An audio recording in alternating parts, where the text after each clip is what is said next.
ാണ് കലാലയ ജീവിതത്തോട് വിട പറഞ്ഞ ശേഷം 6ാം തവണയും ഒത്തുചേർന്നത്. പഴയ സുഹൃത്തുക്കൾ വീണ്ടും കണ്ടുമുട്ടിയപ്പോൾ ഓർമ്മകൾ ഒരിക്കൽ കൂടി വിരുന്നിനെത്തി. പഴയ സുഹൃത്തുക്കളെ കാണാൻ വാർദ്ധക്യത്തിന്റെ വേലിക്കെട്ടുകൾ പൊട്ടിച്ചെറിഞ്ഞ് പലരും ഒത്തുകൂടിയപ്പോൾ കലാലയ ജീവിതത്തിലെ മരിക്കാത്ത ഓർമ്മകളും അകമ്പടിയായി. തുടർച്ചയായ 6ാം തവണയും അവർ ഒരുമിച്ച് ചേർന്നു.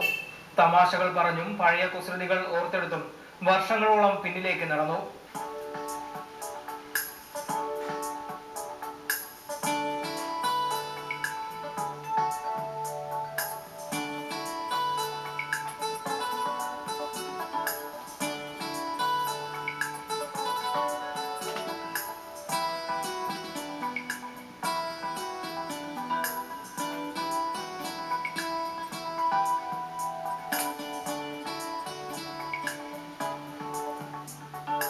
SD കോളേജിലെ 1964 മുതൽ 1970 വരെയുള്ള ബാച്ചുകളിലെ പൂർവ്വ വിദ്യാർത്ഥികളിൽ ചിലർ മൺമറഞ്ഞെങ്കിലും അവരെ ഓർത്തെടുത്തുള്ള ഈ ഒത്തുചേരലിന് 6ാം വർഷവും മുടക്കം വന്നില്ല.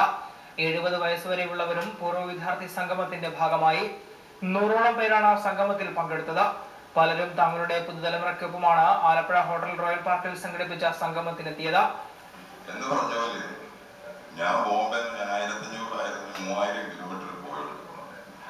ഒരുപാട് പേര് ഇത് നടക്കുന്നത്. പക്ഷെ അതിനെ അഭിനന്ദിക്കുന്നത് എന്റെ ഈ കാലിനെയാണ്. ഈ കാല് എനിക്ക് ഇത്രയും സാധിച്ചല്ലോ എന്നുള്ള സന്തോഷമാണ്. അതിലുണ്ട് നിങ്ങളെല്ലാവരും എന്റെ കാലിനെയാണ് അഭിനന്ദിക്കേണ്ടത്. പിന്നെ വേറെ കാര്യങ്ങളുള്ളത് നിങ്ങളുടെ ഓരോരുത്തരുടെയും കാലിന്റെ കാലാണ്. ഹരിയാന റിട്ടയർഡ് DGP ജോൺ വി ജോർജ്, കേരള കോൺഗ്രസ് നേതാവ് S ഭാസ്കരപിള്ള, ബ്രാഹ്മണ സഭാ പ്രസിഡന്റ് R അനന്തകൃഷ്ണൻ, ഗായകൻ സുദീപ് കുമാറിന്റെ പിതാവ് കൈനകരി സുരേന്ദ്രൻ തുടങ്ങിയവരും പഴയ ചങ്ങാതിമാരെ കാണാനെത്തി. ചലച്ചിത്ര സംവിധായകൻ ഫാസിൽ ഈ കൂട്ടായ്മയിലെ അംഗമാണെങ്കിലും പങ്കെടുക്കാൻ കഴിയില്ലെന്ന് നേരത്തെ അറിയിച്ചിരുന്നു. മറ്റൊരു പൂർവ്വ വിദ്യാർത്ഥിയായ ചലച്ചിത്ര നടൻ നെടുമുടി വേണുവിനും 6 വർഷമായുള്ള ഈ കൂട്ടായ്മയിൽ പങ്കെടുക്കാനായിട്ടില്ല.